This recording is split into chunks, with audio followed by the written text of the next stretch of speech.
नमस्कार, मैं हूं नरेश राघानी और आप देख रहे हैं हॉराइजन न्यूज। राज्य सरकार मुर्दाबाद, राज्य सरकार होश में आओ, बिजली बिल माफ करो, माफ तो तुमको करना होगा, नहीं तो हमसे लड़ना होगा। आम आदमी पार्टी के कार्यकर्ताओं ने राज्य सरकार मुर्दाबाद के लगाए नारे, बिजली के बिल माफ करने की रखी मांग। कोरोना महामारी और लॉकडाउन के चलते बिजली के बिलों की दोहरी मार के खिलाफ आज आम आदमी पार्टी ने किया प्रदर्शन। आम आदमी पार्टी अध्यक्ष कीर्ति पाठक ने जानकारी देते हुए बताया कि कोरोना और लॉकडाउन के चलते 3 महीने से गरीब और मजदूर वर्ग के रोजगार पर असर पड़ा है। बिजली के बिलों की दोहरी मार के खिलाफ आज आम आदमी पार्टी ने गांधी भवन चौराहे से कड़क्का चौक तक 3 महीने के बिजली बिल माफ करने की मांग की है।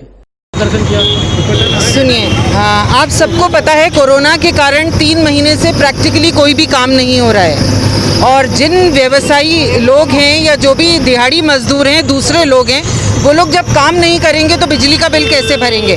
राज्य सरकार अपनी तानाशाही चला रही है कि 30 तारीख को सबको बिजली के बिल भरने हैं। बिजली का बिल कैसे भरा जाएगा?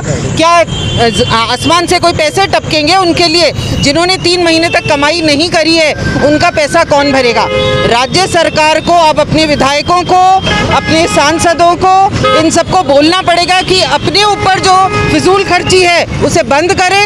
वो वाला जो पैसा होगा उससे आम आदमी का बिजली का बिल भरना पड़ेगा। आज कहाँ करा आपने प्रदर्शन?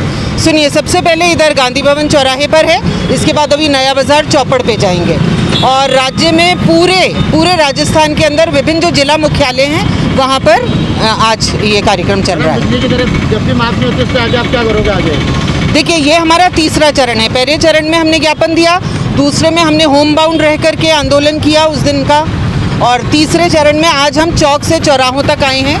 अब हम लोगों से बात करेंगे, हम उनके वीडियोस बनाएंगे, उन वीडियोस को हम राज्य सरकार की आंख खोलने के लिए यूज़ करेंगे, क्योंकि हर आम आदमी यही बोलेगा। आज राज्य सरकार के पास पैसा है, वो रिजॉर्ट के अंदर विधायकों को रोक रही है क्योंकि उसको राज्यसभा की सीट चाहिए। वो पैसा फिजूल खर्ची कर सकती है और आम आदमी का पैसा नहीं भर सकती। हमारे टैक्स का पैसा है। जब हम पैदा होते हैं उस बार जब हमारा पहला हमारे को वो लगता है इंजेक्शन, उसमें टैक्स का पैसा है। हम सरकार को टैक्स भरते हैं। हर भिखारी, यहाँ तक कि हमारे भारत का हर भिखारी टैक्स भरता है। तो उस टैक्स के पैसे से जब सरकार चल सकती है तो 3 महीने का बिजली का बिल क्यों नहीं दिया जा सकता? कीर्ति पाठक। 5 से 6 दिनों से सुबह 6 बजे से शाम 5 बजे तक लाइन में खड़े होने पर नहीं मिल पा रहा राशन। आदेश नगर क्षेत्रवासियों ने राशन डीलर से नाराज होकर मुख्य मार्ग किया जाम। पुलिस ने की समझाइश।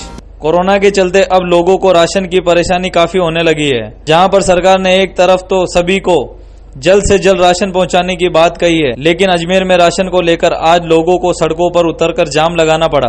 आदेश नगर क्षेत्र में आज राशन डीलर से नाराज होकर क्षेत्रवासियों ने मुख्य मार्ग पर जाम लगा दिया। क्षेत्रवासियों ने बताया कि डीलर उन्हें राशन के लिए बुलाता है और जब वे सुबह से लेकर शाम तक लाइन में लगते हैं तो शाम को कहता है कि राशन खत्म हो गया है या फिर मशीन खराब है, जिससे गुस्सा कर आज लोगों को मजबूरन आदेश नगर के मुख्य मार्ग पर आना पड़ा और रोड पर जाम करना पड़ा। लेकिन सूचना मिलने के बाद वहाँ पुलिस पहुंची और लोगों से समझाइश की, जिसके बाद लोगों ने बात मानकर जाम खोल दिया। प्रॉब्लम और किसी चीज की परेशानी नहीं है हम लोगों को, बस इसलिए हम यहाँ पे खड़े हुए क्योंकि ये लोग कहाँ गए अपनी पुकार लेके? बताओ किसके सामने बोले कि हमारे को परेशानी है? हम अभी आए, वो 6 बजे से खड़े हुए, वैसे सुबह से 6 बजे से खड़े हुए। अरे लोग चक्कर खा के गिर जाते हैं, भूखे प्यासे लाइन में लग गए, इतनी दूर से आते हैं, बुजुर्ग लोग भी बैठे रहते हैं। कोई परेशानी नहीं है कि लोगों को काम धंधा छोड़ के लोग यहाँ पे आते हैं, अपना सारे दिन की हाजिरी खराब होती है हमारी। हाँ, धन्यवाद। अरे पूरा सर करप्शन चल रहा है सर।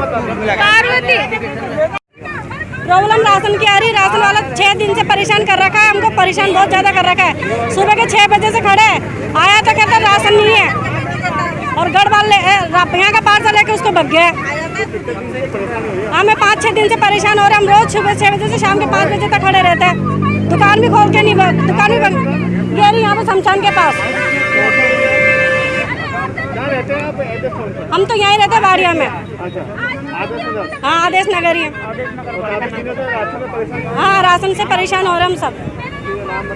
रोशनी, ये विज्ञान नगर में राशन की दुकान है, तो उस पर माल वगैरह आया था और ज़्यादा भीड़ हो गई और लोगों को सामान मिल नहीं रहा है, इसलिए वो रोड पे आगे समझाइश कर दी गई है। मशीन लाने वो गए हैं, दूसरी मशीन लाकर चेंज करके और माल वितरण कर देंगे। जाम वगैरह भी लगाएंगे? नहीं, वो रोड पे आगे तक इनको समझाइश करके ऑफिस भेज दिया आपने। नाम बताया? Rajpal Singh, head constable 143 police थाना आदर्श। एक और परिवार पहुंचा एसपी ऑफिस, लगाई न्याय की गुहार। अपहरणकर्ता को पुलिस द्वारा मिलीभगत करके छोड़ दिया गया। नाबालिग के पिता ने जानकारी देते हुए बताया कि पुलिस अधीक्षक से मिलकर बोराड़ा थाना अधिकारी द्वारा उसकी पुत्री को अपहरण करने वाले अभियुक्त के खिलाफ मिलीभगत करके छोड़ दिया। वह कोई कार्रवाई नहीं की। इस बाबत पुलिस अधीक्षक को ज्ञापन सौंपकर मुलजिमों के खिलाफ कार्रवाई करने की मांग रखी। मैं मजदूरी गए थे, पीछे से आके मेरी बच्ची को ऐसे बोला, तुम्हारा पिताजी बीमार है तो तेरे को जीरो लेके चलते हैं हम। तो वहाँ सांवरा आया और एक महेंद्र आया और एक नार आया और गोपाल और रंजीत, ये 5 वो यहाँ के 3 आदमी तो खरवड़े के हैं, 2-3 आदमी वहाँ के हैं साहब, देपरा गांव के। कितने टोटल आदमी? 5 आदमी। कहाँ के रहने वाले? 3 आदमी तो देपरा के हैं, 3 खरवड़ के हैं। वो बोला कि तेरा पापा बीमार है, जेरोता तुझे लेके चलेंगे। कहाँ पर? जेरोता। फिर जेरोता गए और फिर वो 5 आदमी तो वापस आ गए और इस बच्ची को बोला कि तुमको ये भागचंद है देपरा गांव के और गोरू का पुत्र है, उसके साथ तुमको रहना पड़ेगा और अगर तुम नहीं रहेगी तो तुमको मारेंगे। तो साहब इसको लेके फरार हो गए। 1.5 महीने से पकड़े, 1.5 महीने से यहीं अजमेर में पकड़े, ये मोकमपुर चौराहे से उल्ली तरफ से यहाँ से पकड़ के बोराड़ा थाना में ले गए। तो हमारी बच्ची को तो नरेगा शाला में भेज दिया और इनके साथ में 3 व्यक्ति थे, उसको कोई कोशिश कार्रवाई नहीं किया। तो मामला दर्ज कराया आप थाने में? क्या मामला? थाना में यही मामला है साहब, हमारी बच्ची को ले गए ने, वही लिखवाया साहब, हमने रिपोर्ट दर्ज करवाई 14 बोराड़ा थाने में 14 तारीख। आज क्या किया आपने यहाँ?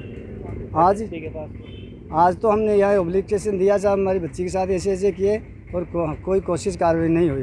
रेप भी करा गया क्या आपकी बच्ची का? नहीं किया साहब, काम नहीं हुआ? नहीं किया साहब, मेडिकल कुछ नहीं किया बच्ची के, वहाँ ले जाएगी। नाम बताइए अपना। हमारा नाम रतन है और हमारी बच्ची का नाम सुरमा। रतन। राजस्थान में पीएचडी विभाग के 171 जेईएन को आज पदोन्नत कर एईएन बनाया गया। आरपीएससी में हुई पीएचडी विभाग की डीपीसी की बैठक में पदोन्नत किया गया। अध्यक्षता आयोग के वरिष्ठ सदस्य शिव सिंह राठौड़, वहीं पीएचडी विभाग के चीफ इंजीनियर संदीप शर्मा भी बैठक में मौजूद रहे। लॉकडाउन के बाद आरपीएससी द्वारा अधिकारियों के प्रमोशन की सौगात मिली है। आज डीपीसी की बैठक में पीएचडी विभाग के जेईएन से एईएन के लिए बताया कि हमने इन सभी पदों पर पदोन्नति कर दी है।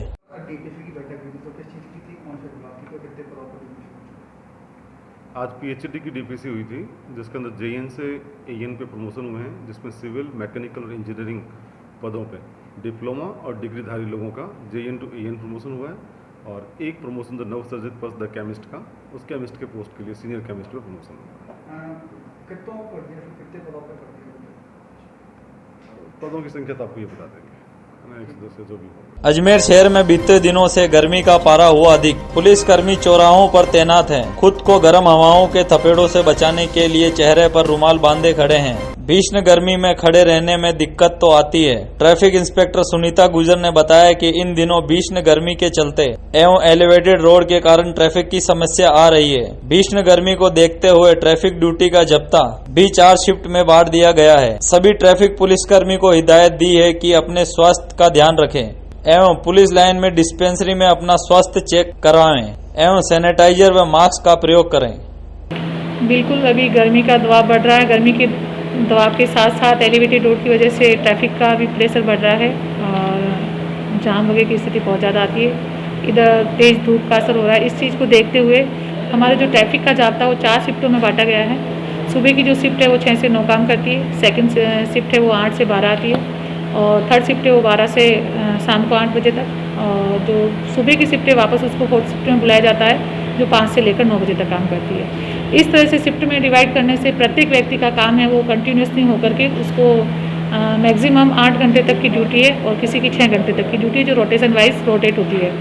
तो इस ड्यूटी की व्यवस्था से ताकि जो हमारा कर्मचारी है उसको तेज़ धूप या जो लू है या और किसी परेशानी उसका सामना नहीं करना पड़े, आराम से ड्यूटी करे और रेस्ट भी उसका हो सके। इसके साथ ही गर्मी को देखते हुए हर पॉइंट पे जहाँ पर भी है हमारी गुमटी भी लगी हुई है। जहाँ गुमटी नहीं है वहाँ पे भी पानी के मटके या पानी के कैन रख कर के व्यवस्था की गई है। और सभी ट्रैफिक कर्मियों को जैसे उनका स्वास्थ्य वगैरह है उसकी भी उचित समय समय पर हम जांच के लिए हमारा जो डिस्पेंसरी है पुलिस लाइन में वहाँ जांच करवाते हैं। और सभी को हिदायत देते हैं कि कोरोना महामारी को देखते हुए, भयंकर गर्मी को देखते हुए आप ज़्यादा से ज़्यादा फूड और जो जूसेज है वो लें और अपने स्वास्थ्य का ध्यान रखें। साथ में ही कोरोना से बचाव के लिए भी सारे अपने ग्लव्स हैं, मास्क हैं, सैनिटाइज़र है, इनका यूज़ करें। और समय समय पर इनको हम लोग प्रोवाइड भी कराते हैं। हमारा गवर्नमेंट सप्लाई भी आती है और भामाशाह से मदद लेकर भी इन लोगों के लिए हर तरह की सुविधाएं हैं वो उपलब्ध करा रहे हैं ताकि किसी भी कर्मचारी को किसी भी प्रकार की कोई प्रॉब्लम ना हो। प्रदेश के मुख्यमंत्री अशोक गहलोत ने आज प्रदेश के सभी जिला कलेक्टर और कैबिनेट के मंत्रियों सहित अन्य अधिकारियों के साथ वीडियो कॉन्फ्रेंस की। अजमेर कलेक्ट्रेट स्थित कॉन्फ्रेंस हॉल में अजमेर कलेक्टर, आईजी और एसपी सहित अन्य कई अधिकारी मौजूद रहे। जिला कलेक्टर विश्वमोहन शर्मा ने जानकारी देते हुए बताया कि आज मुख्यमंत्री ने कोरोना को लेकर अभी तक की स्थिति की समीक्षा की गई। वहीं सीएम द्वारा कुछ दिशा निर्देश दिए गए कि कोरोना की जो रफ्तार है वह फिर से बढ़ने लगी है और दूसरे राज्यों में भी मौत के आंकड़े बढ़ने लगे हैं। वहीं प्रदेश में 1 जून से अनलॉक है। 1 जून से अनलॉक होने के बाद लोगों में कहीं ना कहीं लापरवाही दिख रही है। इसी लापरवाही को कैसे रोका जाए और किस तरह से कंट्रोल किया जाए, साथ ही कोविड को लेकर बनाए गए कानून और गाइडलाइन की पालना करवाई जाए। साथ ही 21 जून से पूरे प्रदेश में एक अभियान जागरूकता के लिए शुरू किया जाएगा। दिशा निर्देश दिए गए। आज मुख्य रूप से जिला कलेक्टर्स के साथ और कैबिनेट के मंत्री और सीएस महोदय और माननीय मुख्यमंत्री महोदय के द्वारा जो अभी तक कोरोना की जो स्थिति है पूरे प्रदेश में उसके बारे में समीक्षा की गई है। और ये निर्देश दिया गया है कि कोरोना का जो रफ्तार है वो फिर से दोबारा बढ़ने की, जैसे गुजरात, महाराष्ट्र, दिल्ली वगैरह जो राज्य हैं वहाँ पे काफ़ी डेथ्स हो रही हैं, केसेस बहुत ज़्यादा आ रही है। और अपने प्रदेश में भी चूँकि अनलॉक हो गया है 1 जून से, तो उसके बाद से लोगों में थोड़ी सी नेग्लिजेंस की जो स्थिति आ गई है, मास्क नहीं लगाना, सोशल डिस्टेंसिंग वगैरह नहीं लगाए, उसके बारे में दिशा निर्देश दिए गए हैं कि वो पूरी तरह से सारे नियम जो लॉकडाउन में और जो निर्देश दिए गए उसकी सारी पालना होनी चाहिए। और इसके साथ साथ 21 जून से पूरे प्रदेश में एक महाअभियान जागरूकता के लिए शुरू होगा। उसके बारे में भी आज चर्चा की गई और माननीय मुख्यमंत्री महोदय के द्वारा निर्देश दिए गए हैं कि इसमें जनप्रतिनिधियों को इन्वॉल्व किया जाए और सारे समाज में सभी जनमानस को ये संदेश दिया जाए कि कोरोना से बचना है तो उसके लिए हमें क्या क्या उपाय किए जाने चाहिए, इसके बारे में बताया गया है। और 21 जून से ये अभियान शुरू होगा हर पंचायत, हर ब्लॉक, हर उपखंड और हर जिले में। उसकी आज रूपरेखा बता दी गई है। अजमेर में कोरोना से हुई 13वीं मृत्यु। डॉक्टर संजीव महेश्वरी ने जानकारी देते हुए बताया, पिछले 10-12 दिनों से भर्ती थे कोरोना पॉजिटिव मरीज। नागौर के रहने वाले थे। उनकी उम्र 74 वर्ष बताई जा रही है। वहीं कि उन्हें कई बीमारियां थी जिसके कारण उन्होंने आज दम तोड़ दिया, जैसे कि डायबिटीज, सांस की बीमारी, साथ अन्य बीमारी थी। लेकिन आज अच्छी बात यह रही कि 24 घंटे में अजमेर के अंदर कोई भी कोरोना पॉजिटिव मरीज सामने नहीं आया। अजमेर के अंदर 124 कोरोना मरीजों की पुष्टि हो चुकी है। अनफॉर्चुनेटली आज सुबह एक हमारे कोरोना पॉजिटिव व्यक्ति ने दम तोड़ दिया।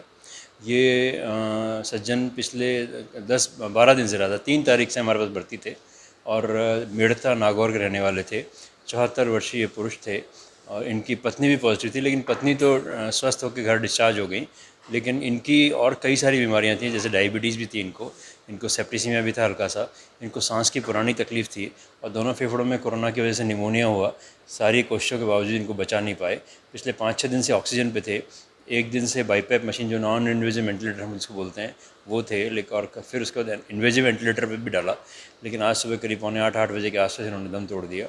और इसके अलावा जो पेशेंट हैं हमारे पास में, उसमें 4 मरीज़ हमारे ऑक्सीजन पर हैं।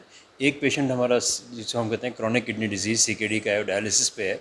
उसकी डायलिसिस की व्यवस्था देख रहे हैं, थोड़ा तकलीफ़ हो रही है, देखते हैं हम क्या कैसे कर पाते हैं, उनकी डायलिसिस कर पाते हैं या नहीं कर पाते हैं। वो भी और सारी कोशिशें जारी हैं कैसे होता है, क्योंकि डायलिसिस करना आसान नहीं होता है। डायलिसिस मशीन पॉजिटिव पेशेंट की जो होती है फिर दूसरे पेशेंट को नहीं ले पाएंगे। डायलिसिस के लिए एक अलग से प्लांट चाहिए होता है, आरओ प्लांट जिसको हम कहते हैं। तो इतना आसान नहीं है डायलिसिस करना, लेकिन फिर भी हम कोशिश कर रहे हैं।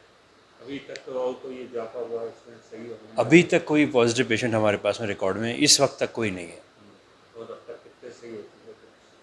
कितने सही हो चुके हैं? नहीं, अभी हमने आज 6 पेशेंट कोविड केयर सेंटर में भेजे हैं जो कि एसिम्प्टोमेटिक हैं, और वो वहाँ पर वो जो 10 दिन इनके पूरे हो जाएंगे उसके बाद वो अपने घर। Region private bus owners association ने आज वित्त मंत्रालय भारत सरकार के नाम कलेक्टर को ज्ञापन सौंपा। अजमेर बस ओनर ने बताया कि कोविड-19 महामारी में बसों का संचालन नहीं होने से वाहनों के बीमा उपयोग नहीं हुए।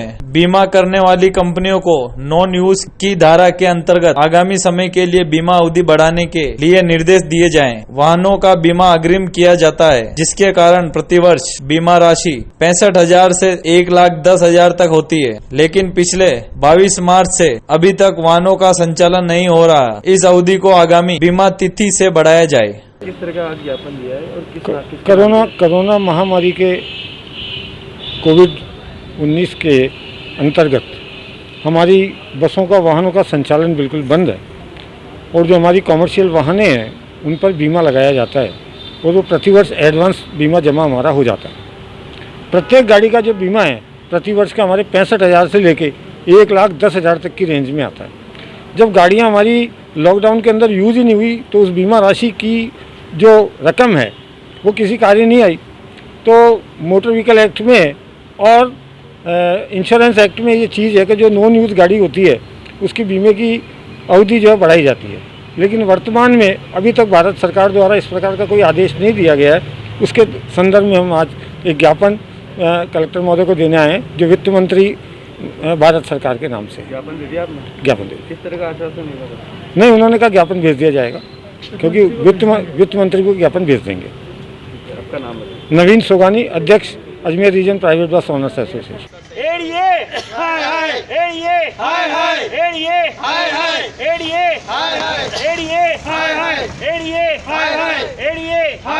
वार्ड 58 की विभिन्न समस्याओं को लेकर पार्षद सहित क्षेत्रवासियों ने इस पर जताया रोष। प्राधिकरण हाउसिंग बोर्ड अधिकारियों एवं ठेकेदार प्रशासन के खिलाफ जताया रोष। आज Panchsheel, A block, B block, C block, Ganesh Guadi, Baldev Nagar सहित विभिन्न कॉलोनियों की समस्याओं को लेकर सीएसएम मॉल पर पार्षद प्रकाश मेहरा सहित क्षेत्रवासियों ने अजमेर विकास प्राधिकरण हाउसिंग बोर्ड अधिकारियों एवं ठेकेदारों के प्रशासन के खिलाफ रोष जाहिर किया। क्षेत्र में विभिन्न समस्याएं बनी हुई है। कई नई पुरानी समस्याओं को लेकर आज दोपहर सीएसएम मॉल पर रोष प्रकट किया गया। हाँ बस आज जो प्रदर्शन करा, किस चीज़ को लेकर प्रदर्शन करा आपने और क्या दिक्कत है? आज वार्ड की समस्याएं ऐसी हैं जिसमें मुख्य तौर पे हाउसिंग बोर्ड के जो हमारे पदाधिकारी हैं उनको हम पूर्व में भी माननीय मंत्री महोदय, पूर्व मंत्री महोदय हमारे देवनानी जी को लेके भी हम गए थे। हम स्वयं भी वहाँ पे कई बार धरना प्रदर्शन किया है, लेकिन इनकी जो मेन है परेशानियाँ, जैसे आज उन्होंने सफाई व्यवस्था थी, पूर्व में 10 आदमी थे, आज के टाइम में 5 आदमी हैं। मुझे ये समझ में नहीं आता कि आदमी बढ़ने चाहिए कि घटने चाहिए। लाइट व्यवस्था है, लाइट व्यवस्था इन्होंने एक ब्यावर के ठेकेदार को दे रखी है। सफाई व्यवस्था है, वो भी ब्यावर के ठेकेदार को दे रखी है। उसको जब भी फ़ोन करते हैं वो बंदा बोलता है मैं तो ब्यावर हूँ, कल आऊँगा। अब मुझे ये बताइए कि लाइट व्यवस्था और सफाई व्यवस्था क्या एक दिन के भरोसे पर चल सकती है क्या? अभी कोई इमरजेंसी पड़ जाए तो क्या लाइट भी नहीं जलाएगा? ये दोनों व्यवस्था को हमने पूर्व में भी इनको बोला है कि इन व्यवस्थाओं को सुधारें, आप इस ठेकेदार को ब्लैक लिस्ट करें, लेकिन इन पे कोई जूनी रेंगती है। पता नहीं अधिकारी मिले हुए हैं कि ईश्वर जाने इनका क्या है। तो हमारी मुख्य जो अभी वर्तमान की स्थितियां देखते हुए अभी जो रोज़ चोरियां होती है, लाइटें यहाँ बंद रहती है, वहाँ चोरी होती है, उन लाइटों बंद होने का फ़ायदा चोर उठाते हैं। वो भी रोक मतलब स्थिति हमारे आज की तारीख में पिछले 1-2 दिन के अंदर 2-3 चोरियां हमारे यहाँ पे हो चुकी है। तो मेरा ये निवेदन है कि लाइटें टाइम से चालू करें। क्षेत्रवासी मुझे परेशान करते हैं, इनकी मांग वाजिबी है। अगर ये हमें नहीं कहेंगे और हम काम नहीं कराएंगे तो ये कहाँ जाएंगे? इसी के साथ साथ हम एडीए की भी कहना चाहते हैं। एडीए में लाइट व्यवस्था है उसके भी एक ठेकेदार ही है, वो भी कभी सुनता है कभी नहीं सुनता, एक तो उसकी शिकायत है वो भी चालू करें। और उसके साथ के साथ हमने एडीए के हमारी कई पदाधिकारी हैं, ए ब्लॉक के, बी ब्लॉक के, सी ब्लॉक के, हमने अनेक समस्याओं को लेकर ज्ञापन दिया है, कई बार दिया है, पर उनमें कोई भी विशेष तौर से उन्होंने आज तक कोई कार्य नहीं किया है। खाली जब हम ज्ञापन देते हैं वो यहाँ पे आके अधिकारी तीसरी कर जाते हैं, उसका कोई भी कंप्लेंट का आज तक उसका आगे से प्रोग्रेस नहीं होती है। तो हम दोनों बातों को लेकर विरोध जाहिर करते हैं और इन दोनों मतलब जो है विभाग इनको चेतावनी देना चाहते हैं कि अभी ये आर पार की लड़ाई होगी। लॉकडाउन के चक्कर में मैंने इतने ही लोगों को इकट्ठा किया है कि ये हमारी अभी मजबूरी है, लेकिन जब भी लॉकडाउन खुलेगा तो अब लड़ाई आर पार की होगी और उसकी जिम्मेदार समस्त ये दोनों डिपार्टमेंट होंगे। आपका नाम? प्रकाश, मेरा पार्षद वार्ड 58 में हुआ पेट्रोल डीजल के दामों को लेकर प्रदर्शन। कांग्रेसी कार्यकर्ताओं ने अजमेर गांधी भवन पर किया प्रदर्शन। कांग्रेस नेता शैलेश गुप्ता ने बताया कि पिछले एक हफ्ते से लगातार पेट्रोल और डीजल की दरों में वृद्धि होती जा रही है और इनकी दरें आसमान छूते दिख रही है। इसको तुरंत प्रभाव से कम करना चाहिए और जनता को राहत देनी चाहिए, क्योंकि कोरोना के चलते बीते कई दिनों से लोगों की आर्थिक स्थिति काफी बिगड़ चुकी है, जिस कारण पेट्रोल की महंगाई की मार उन पर और भारी पड़ रही है। हम सरकार से यह मांग करते हैं कि जल्द से जल्द पेट्रोल और डीजल की दरों में कटौती करे और आम जनता को राहत प्रदान करे। केंद्र सरकार द्वारा पेट्रोल व डीजल में बेतहाशा वृद्धि को लेकर के आज स्थानीय गांधी भवन पर गांधी जी के प्रतिमा के नीचे हम सभी कांग्रेस कार्यकर्ताओं ने यहाँ पे एक प्रदर्शन किया और धरना दिया। साथ ही प्रधानमंत्री मोदी जी से हमने निवेदन किया है कि जो पेट्रोल और डीजल की आपने 7 दिन के अंदर 8-8 रुपये बढ़ोतरी कर दी है उसको कम करें। आम जनता की कमर टूट के रह गई। 4 महीने से आम जनता घरों में बैठी हुई थी, 1-1 रुपये के लिए मोहताज हो गया मध्यम वर्ग और मजदूर वर्ग। उनके पास आपने 8-8 रुपये बढ़ा दिए। आज पेट्रोल वृद्धि और डीजल वृद्धि से माल भाड़े में वृद्धि होगी, हर चीज़ टेम्पो में किराया बढ़ेगा, ऑटो का किराया बढ़ेगा, हर चीज़ महंगी हो जाएगी। आम जनता पे बहुत भारी मार है, तो उसको कम किया जाए। आज आपने प्रदर्शन कहाँ करा? गांधी भवन चौराहे स्थित गांधी जी की प्रतिमा का किया। आपका नाम? शैलेश गुप्ता, प्रदेश महासचिव केंद्रीय कांग्रेस खेलकूद प्रकोष्ठ और मानव अधिकार। बेखौफ हुए शातिर चोर। दिन दिहाड़े फाईसागर रोड विनायक विहार कॉलोनी में हुई चोरी। शातिर चोर मकान में रखी चाबी से ही ताला खोलकर सारा माल समेट कर ले गए। चोरों का हुआ पुलिस से डर खत्म। इस बार चोरों ने दिन दिहाड़े ही वारदात को दी अंजाम और लाखों रुपए का माल समेट कर ले गए। चोरी की इस वारदात का तरीका भी कुछ अलग था। मकान मालिक ने बताया कि शातिर चोर मकान में रखी चाबी से ही ताला खोलकर सारा माल समेट कर ले गए। चोरों की यह वारदात गंज थाना क्षेत्र के फाईसागर रोड स्थित विनायक विहार कॉलोनी में अंजाम दी गई, जहां से चोरों ने 35 तोला सोना और 40,000 की नकदी ले उड़े। सूचना मिलने पर पुलिस भी मौके पर पहुंची और मौका मुआयना किया, लेकिन तब तक शातिर चोर फरार हो चुके थे। जिस तरह से चोरी की वारदात को अंजाम दिया कि शायद चोर कोई जानकार हो जिसे घर में रखी चाबी का भी पता हो। फिलहाल पुलिस मामले की जाँच में जुटी है। भैया, किस तरीके की वारदात हुई और कहाँ पे रहने वाले? रहने वाले फाईसागर रोड विनायक विहार कॉलोनी में प्लॉट नंबर 60 है। और सुबह जैसे डेली हम जॉब पे जाते हैं, मम्मी भी नर्स है, वो सुबह निकल गई थी 7:30 बजे। उसके बाद हम और मिसेज भी जॉब में ही है, तो हम लोग निकले थे 10:23 पे, यहाँ से निकल गए थे। तो एक्चुअली मम्मी 2 चाबी रहती घर की, तो 1 चाबी मम्मी की यहीं छोड़ गए थे। तो जब मम्मी 4:15 बजे वापस आई है तो मेन गेट का तो लॉक था ही, लेकिन अंदर वाला जो लॉक था वो खुला था और बाकी माल सब बिखरा हुआ था सारा। घर में कितना माल था, क्या क्या चला गया? मिसेज का गोल्ड था पूरा, शादी गई, और थोड़ा वो कैश था 40,000 समथिंग। कितना गोल्ड होगा? गोल्ड था 30 से 35। करीबन कितने लाख की चोरी हुई टोटल? वो तो अंदाजा बता दो कितने लाख की? 13-14 समथिंग का। कौन सी कॉलोनी है? ये विनायक विहार कॉलोनी है, फाईसागर रोड पे अजमेर बाग के पीछे। थाने को पुलिस को सूचना कर दी? थाने में रिपोर्ट करती। 4:15 बजे मम्मी आ गई थी, फिर मम्मी का फ़ोन आते ही हम भी आए। 5 बजे तक मैं यहाँ ही गया था, फिर आते हमने पुलिस में फ़ोन कर दिया। थाने में? गंज थाने में। नाम बताइए आपका? मेरा भरत सिंह चौहान। क्या करते हो आप? मेरा फार्मा का काम है मेरा भी। जिंदार हुई चोरी? बिल्कुल जिंदार। यही तो खड़ा था मैं। सिंधुपति महाराज धारसेन के 1308वें बलिदान दिवस के मौके पर पुष्पांजलि अर्पित की गई। सिंधी युवा संघ अजमेर द्वारा बीके कौल नगर स्थित महाराज धारसेन स्मारक पर पुष्पांजलि का आयोजन किया गया। युवा सदस्यों में पूर्ण रूप से सोशल डिस्टेंसिंग की पालना करते हुए महाराज धारसेन को माल्यार्पण एवं पुष्पांजलि देकर नमन किया। सभी लोगों ने अपने देश और मातृभूमि की रक्षा का संकल्प लिया। महाराजा धारसेन बलिदान दिवस के मौके पर सिंधी युवा संघ की तरफ से पुष्पांजलि अर्पित की गई। वैसे तो हर साल महाराजा धारसेन के बलिदान दिवस पर वाहन रैली निकाली जाती है, पर कोरोना काल को देखते हुए सादगी के साथ में मनाया गया और सिंधी युवा संघ के प्रमुख सदस्य मौजूद रहे, जिसमें संस्थापक श्याम लालवानी जी और अनेकों कार्यकर्ता मौजूद रहे। और सोशल डिस्टेंसिंग का पूरा ध्यान रखते हुए कार्यक्रम किया गया। सिर्फ और सिर्फ 200 लोगों कार्यकर्ताओं में से 12 लोग ही शामिल हुए। महाराजा धारसेन स्मारक हरिभाई उपाध्याय नगर में ये प्रोग्राम किया गया सुबह। नितेश खेमचंदानी, सिंधी युवा संघ अजमेर। विस्तार से पढ़ने के लिए लॉग इन करें horizonhind.com। सच के साथ।